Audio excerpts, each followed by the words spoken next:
Hoxe imos facer unha inmersión total neste material. Imos desgranar isto dende o principio. Normalmente, cando se pensa na primavera no sur, e moi concretamente nese cheiro inconfundible do azahar, adoita asociarse con cousas maravillosas. Claro, días cálidos, paseos tranquilos, o típico. Xusto, é un perfume doce, romántico, pero que pasaría se ese aroma tan intenso estuvese deseñado especificamente para ocultar algo? Algo escuro, algo que se está podrecendo xusto debaixo desa superficie perfecta. Totalmente. Esa é a sensación exacta que dá este escenario dende o minuto 1. Porque, a viaxe do inspector Javier Falcó é literal e figuradamente un descenso aos infernos. Literal, porque van nese Peugeot devorando quilómetros pola autovía do sur. Deixan atrás os ceus grises de Galicia, a sobriedade de Madrid, e lánzanse cara a esa exuberancia de Andalucía. Pero ollo, que ese ceo de Sevilla que o texto describe como un azul eléctrico non trae ningún tipo de alivio. Ningún. É casi opresivo. Efectivamente, é unha opresión brutal. Ese cambio de temperatura, esa luz que doe os ollos, funciona como unha trampa.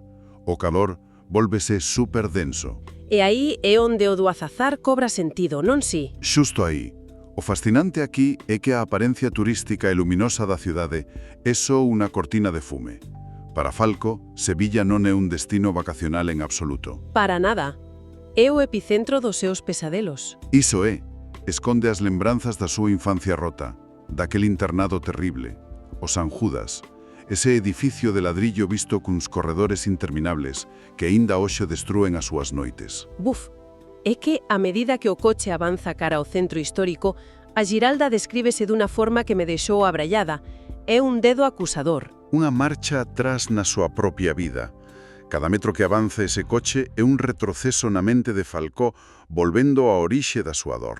E mentres toda esta tormenta emocional casi paraliza a Falcó ao volante, no asento do copilato está pasando algo moi diferente, pero igual de tenso, verdad? Sí, a investigadora Elena Castro. Ela non está mirando a paisaxe ni moito menos. No, ela está afundida na súa tableta cruzando datos a un ritmo tolo. Imaxinemos a escena, van nun coche a toda velocidade e ela está conectando marcas nuns cráneos escondidos en el Escorial. Cráneos marcados, sí.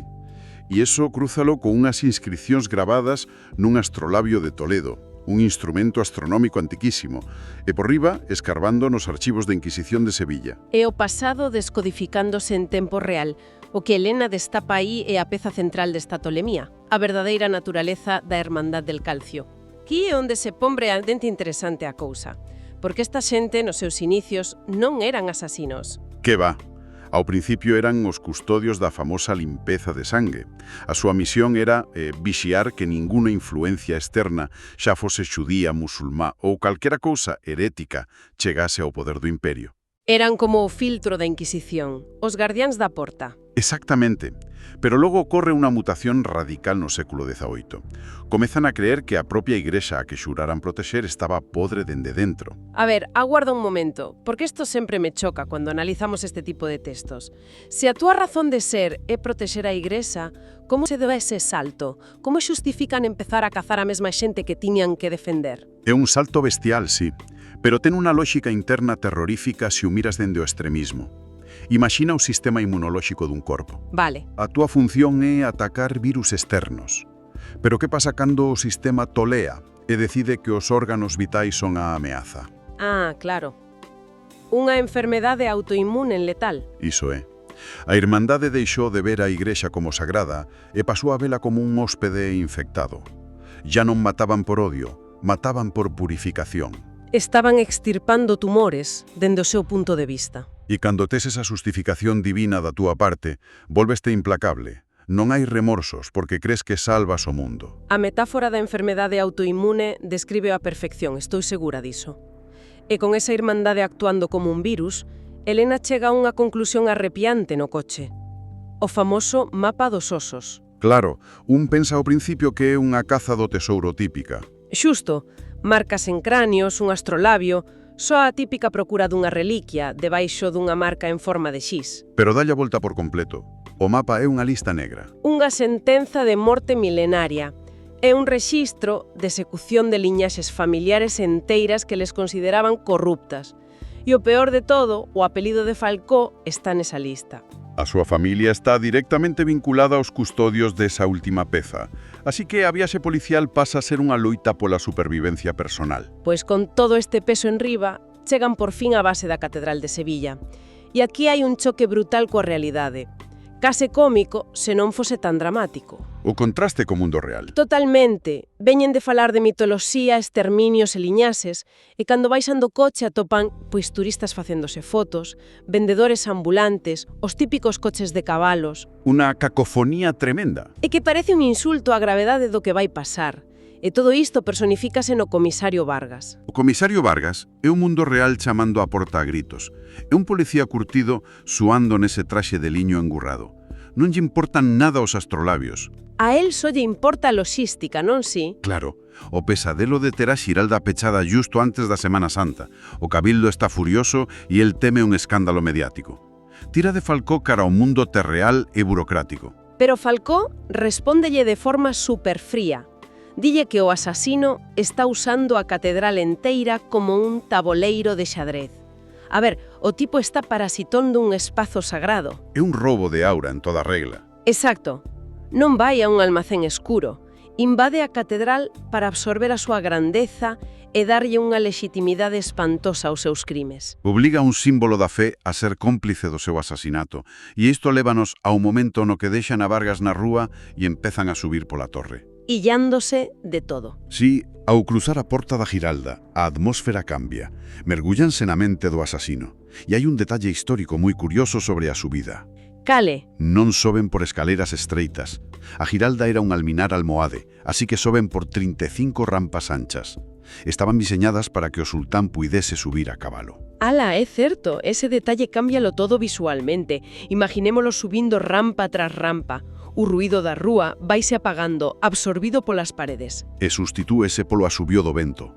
O aire vólvese frío, pero cunha tensión eléctrica insuportable. Como subir un altar de sacrificio. Xusto.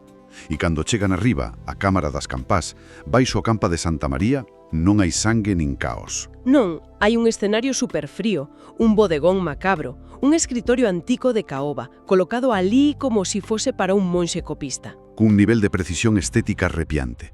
3 obxectos sobre a mesa. Unha pluma de ganso afiada, un tinteiro de prata cunha sustancia escura e, un anaco de pel humana. Pel recente, pero curtida como se fose vitela de alta calidade, tratada con técnicas antigas para recibir tinta. É unha aberración total, tratada como luxo. Isto contanos moito do criminal, Non actúa por impulso, fai un rito. E cando Helena lee o que pon nesa pel, o horror faise absoluto para Falcó. É a súa propia árbore xenealóxica. Dende o seu tataravó ata el. Pero o detalle que me revolveu o estómago é que despois do nome de Falcó hai un oco. Un espacio en branco marcado con cera vermella. Un selo sangrento que representa o fillo que nunca tivo, porque o seu matrimonio se esnaquizou tras o caso de San Judas. Cando Helena di que o asasino está reclamando o futuro, é tortura psicolóxica pura. Que se necesita un odio moi calculado ou unha convicción cega de superioridade para escarbar nesa ferida tan específica. A violencia física era solo un medio. O fin é destruir a Falcó por dentro. Que sinta o seu propio fracaso vital antes de sufrir cualquiera dano físico. Exactamente. Quere que comprenda a inevitabilidade do seu final. E xusto cando pensas que non pode ser peor, a atención vólvese cara a fora da torre, cara ao baleiro, e aí a cousa vólvese supergráfica e visceral. O corpo colgado. A 100 metros de altura, abaneando no vento, atado polos nocillos aos pés do xiraldello. Que ironía máis macabra, sendo a estatua da Vitoria da Fe. Unha crucifixión invertida sobre Sevilla. E a descripción dese corpo conecta con todo. É un mozo que leva o hábito de novizo dos San Judas, uniforme dos pesadelos de Falcó. E co peito aberto en cane. Baleirárono e enxeron a cavidade torácica por completo de flores de azahar frescas. É un curtocircuito visual, carne pálida, sangue seco, e do centro agromando o cheiro do azar. A nos analoxía do inicio, pero literal, o asasino mete a beleza de Sevilla nas entrañas do trauma de Falcó. En ese instante de shock, o asasino sae das sombras das vigas. E rompe todas as expectativas. Non é un monstruo tolo nin botando espuma pola boca. Non, é o pai Lorenzo. Un home de 70 anos, de aspecto aristocrático, con unha bufanda de seda vermella. Mirándolo con orgullo e mágoa, que o peor, porque non era un descoñecido. Era a súa figura paterna tras a morte dos seus pais, o faro que o guiou, o seu profesor e director. O home que debía protexelo. Entón a traición é inmensa. Pensa no poder que teñen as figuras de autoridade. Cando alguén en quen confías así se corrompe, esnaquiza a túa idea de realidade. O universo de Falcó colapsa. E a conversa que siguen logo é moi perturbadora. Falcó chamalle asasino e Lorenzo corríxeo, como se fose un erro de gramática en latín. Négase a chamalo asasinato. Chamo transmutación. Di que matar esa xente é darlles o seu lugar na historia. Borra a súa propia culpa cunha manipulación semántica total. Mantede na súa imaxe de salvadores. Lavar o sangue con palabras. É terrorífico. E aquí a trama acelérase cara ao final. Toda esa montaxe do mapa e o corpo na torre era só un limiar. O obxectivo final está debaixo da terra. Na cripta dos impíos, baixo a tumba de Colón. Eso explica por que deixaron a Falco vivo ata alí. Lorenzo necesita a Falco por unha cuestión biolóxica. A chave da cripta ten unha protección. A ver, eso quería que mo explicases. O do mecanismo de defensa. É unha mestura de enxeñería e coñecementos arcanos. A pechadura non vai cunha chave normal, senón cunha firma xenética. Seguramente reaccione ao padrón de presón ou sangue específico desa liñaxe. O sea que si Elena ou Lorenzo intentan abrilo, Actívase unha trampa, lume, ácido ou un colapso que destrúe todo. Por iso Lorenzo dille a Falcó que a última peza é a súa vontade.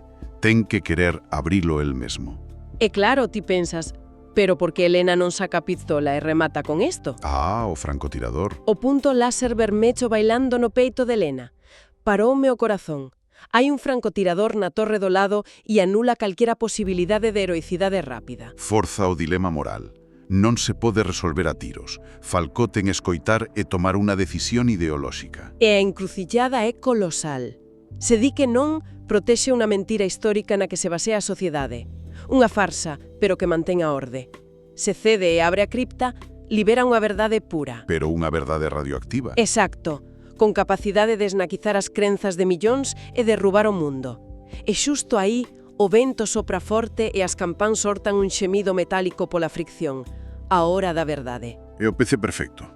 O espacio físico da Giralda vólvese un actor principal. Unha testemunha que contén os segredos de 1000 anos. Mostra o perigoso que é manipular a historia como arma. É brutal. Porque aínda que isto sexa ficción, este dilema toca cousas do mundo real. Cada día escollemos que versión da nosa historia queremos crer. E esa é a gran pregunta final que nos deixa isto. Se nun día descobres unha verdade absoluta, pura, pero que sabes que vai destruir a nosa sociedade, Seguiría tendo valor esa verdade. iso é. É posible que a orde e a tranquilidade, aínda que estean construídas sobre unha gran mentira, sexan moralmente superiores a unha verdade que só deixaría cinzas. Se cadra para seguir funcionando, necesitamos todos ese perfume asfixiante do azahar, porque intuimos a podrimia e preferimos non vela. Deixas unha reflexión final moi potente. Pois sí, dá para pensar moito.